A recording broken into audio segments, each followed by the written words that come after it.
Good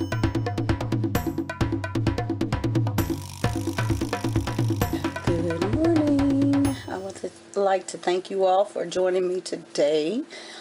This video has been one that has been a long time coming, and I've just been trying to figure out how to put it all together. Hopefully it will come across the way I would like. I have about 5 pages of keynotes here, and yeah, it involves quite a bit of not editing, but there are pictures that I need to insert to go along with it. So bear with me, and hopefully this video will enlighten you. These are things that I teach my children. I have taught my children, but it will enlighten your perspective on history and how history is presented to our children, in particular these days. These are things that have been, some of them, majority of them, hidden in history. Some people have been placed in certain areas in history, and not to downplay their importance, but there are other people that should have been highlighted a little bit more in history. And so that is where I'm going with this message. I'm not here for controversy or anything, but I do welcome dialogue. Dialogue with me in the comments if you found this helpful, if you found this enlightening. Something that I have not discussed, or this type of topic I have not crossed over into on my channel before, but coming videos, I will continue to share such topics. So like I said, bear with me in this, and let me know what you think.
The women that I have just shown you, I would like you to just stop and think what they all have in common. They all have a common, and many of you may know, many of you may not, many of you may see the correlation between a couple of them, but I am going to share with you what they all have in common.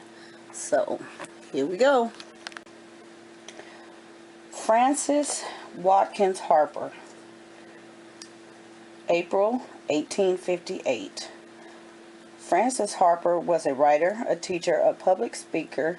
She lectured on abolition, prohibition, women's suffrage before and after the Civil War and Reconstruction era. She traveled south to report on living conditions of freedom. In April 1858, Harper, traveling to Pennsylvania, asked to leave city cars. She refused. She was asked to leave city cars. She refused and told her own story in a letter to William Lloyd Garrison's paper, The Liberator.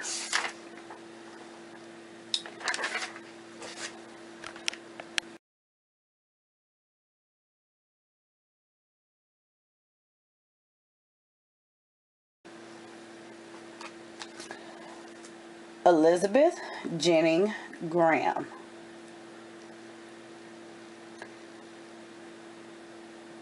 July 16th, 1864.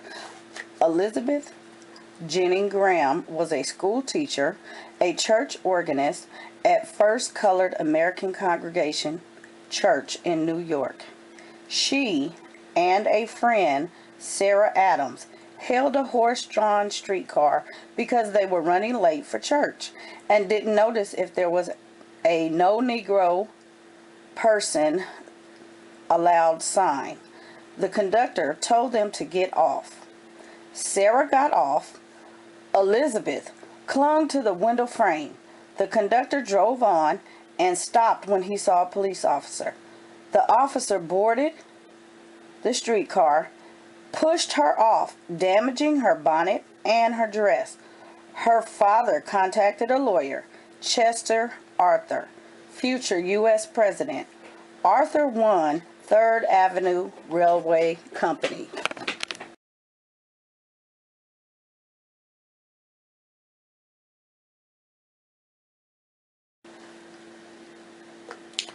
(1865) Sojourner Truth.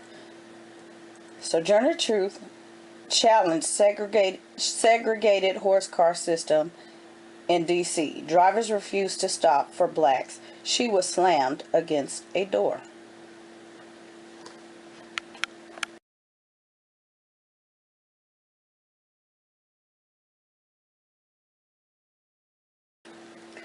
May 4th, 1884.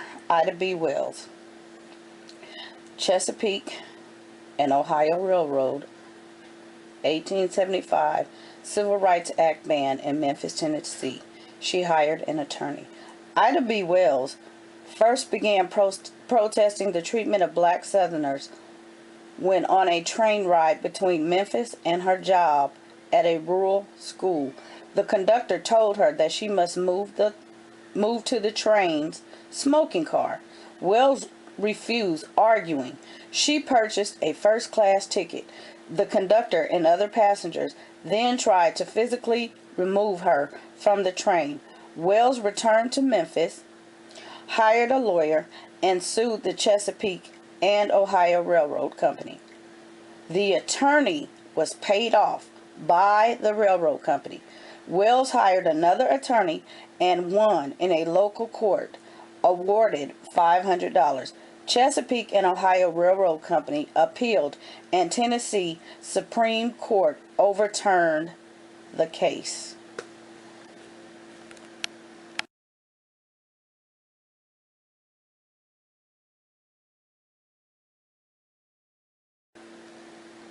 July 16th, 1944. Irene Morgan was trained on civil disobedience. Like Rosa Parks, she was told to give up her seat on the Greyhound bus. The driver drove to a jail in Saluda, Virginia, where Morgan resisted the arrest warrant. She tore it up. An officer grabbed her. She kicked his groin and tore the shirt off of another officer. She was then subdued and dragged off the bus. Her charge was resisting arrest and violating Virginia segregation laws. Morgan pled not guilty to violation of segregation and refused to pay the $10 fine. The case was Irene versus Commonwealth of Virginia, upheld by Thurgood Marshall. June 3rd, 1946. The Freedom Riders were established.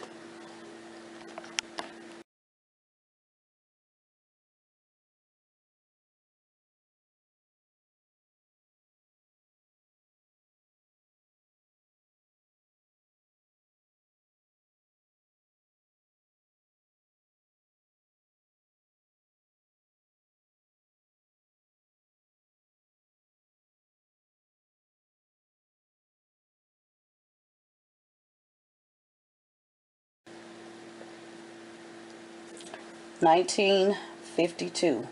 Sarah Keys Evans, Fort Dixon, New Jersey, was on furlough, boarded Carolina Trailways in D.C. when the driver took over in Roanoke Rapids, North Carolina. He demanded she move. This led to an altercation. Evans was jailed overnight, charged a $25 fine. Her father contacted the NAACP November 7, 1955. Interstate Commerce Commission ruled in her favor. Her father, David Keys, served in the Navy during World War I.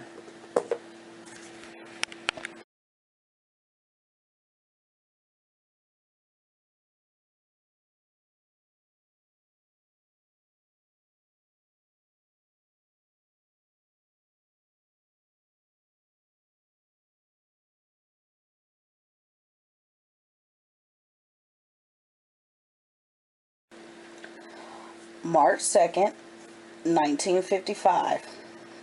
Claudette Colvin, born 1939, refused to give up her bus seat to a white passenger. She was arrested and became one of 4 plaintiffs in Browder versus Gale, which ruled that Montgomery's segregated bus system was unconstitutional. Colvin moved to New York City and worked as a nurse's aide. She returned in 2004. Colvin's case was not given the attention that another passenger later that year was given. And you will find this out as you continue to watch this video, how this other person was actually placed in history. Okay. It was discovered when the boycotts were being organized. This teenager, Claudette Colvin, was also pregnant by a married man. Of course, she was unmarried. So this did not look good, according to NAACP, on the African American community. So she, that was the reason why the attention was not given to her. But she was actually the individual that sparked the Montgomery bus boycotts.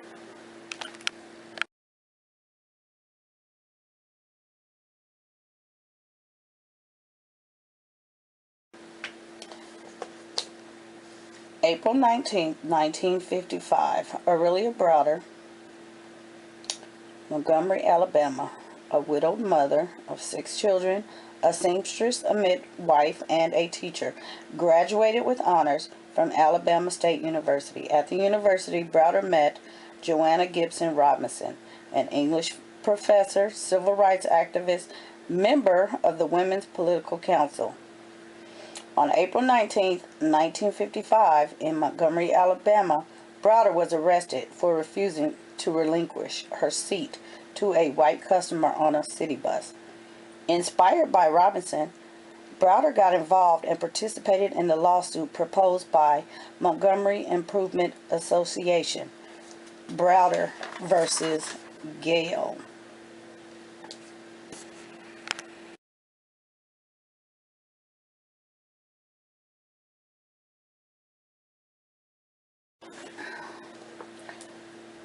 In 1955, sometime between summer and fall, Jeanette Reese withdrew her case because she was intimidated by white community. Browder versus Gale also included others that were forced to move from the bus, including Jeanette Reese, Susie McDonald, Mary Louise Smith. The attorney representing Browder was Fred Gray.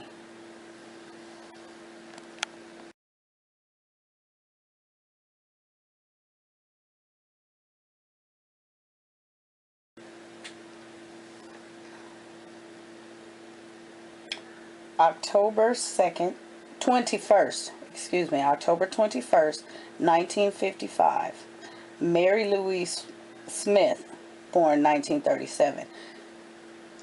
1955, she was 18 years old. Her father was an alcoholic, and the NAACP thought that would not look well on the case facing the white community.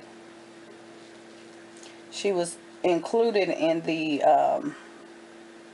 Browder versus Gale, but withdrew her initial case.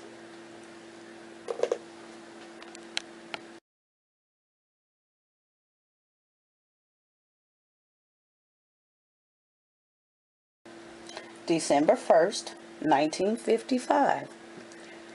Rosa Louise McCully Parks, born February 4th, 1913, in Tuskegee, Alabama, refused to surrender her seat to a white passenger on a public bus in Montgomery, Alabama. She also had a prior encounter in 1943 with James Blake, in which she was arrested. Rosa Parks was a very known person, and because she was known more so than a lot of the other women that I have mentioned, Dr. Martin Luther King was inspired to lead the Montgomery bus boycott. He took that interest, and that's what brought it on. So she was placed as the heroine in the Montgomery bus boycott. That is the reason why you don't hear about as many of the other women.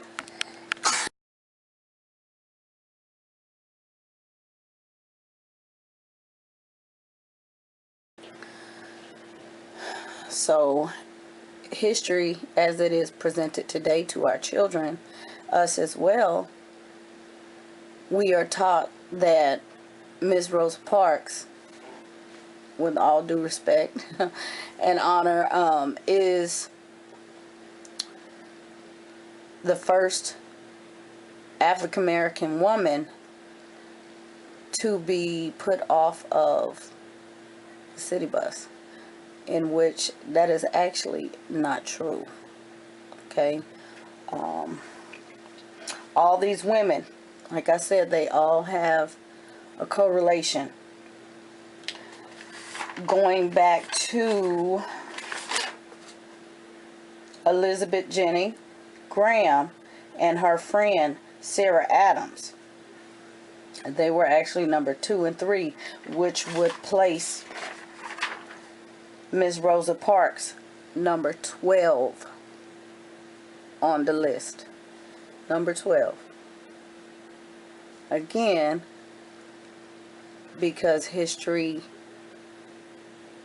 is being taught the way they would like us to view it and perceive it, we are given half-truths, and it's up to us to go and research things that we read. Google is not a credible source. You sometimes have to go back 50 pages before you find what you need, and a lot of things on Google have been removed. You may not even find what you need because many people are coming into the knowledge, and when they come into the knowledge, they start to search, and those are things that they want to continue to hide from us. Okay, so it is important to seek the truth. You have to do your own research, go through as many books and things that you can to find these facts before you start to present these things to your children. Be mindful of the curriculum and the books and the things that you bring forth for your children, because these things will ultimately begin to confuse them if they grow up later on and they start seeking the truth, and they will come back and then ask, why did you teach them this way when they have learned otherwise? And this is nothing slight of us trusting history. I'm not faulting anybody. I'm not judging anybody for their thinking or things like that, because I had to learn these things myself. And like I said, I taught my children this pretty early on, because these were things that I want to know. I'm just generally a curious person. So when I read things, I always go further, and I'm grateful today that we do have the internet, because it is a source of rapid information other than digging through books. But on the other hand, you have to actually research the information that you have found on the internet just to see if it is factual. So like I said, hopefully this has been a message that you all received and have been enlightened. I encourage you to continue research, dialogue with me in the comments. I would greatly appreciate your feedback, and be blessed this month. Please do not let the month of February turn into Black History Celebration. This is something that acknowledging our culture should be something that you do on a daily basis, 365 days a year, not just in the month of February. We were great people, and we should not be limited to 28 days. Thank you. What we do here is go back, back, back, back, back, back, back, back.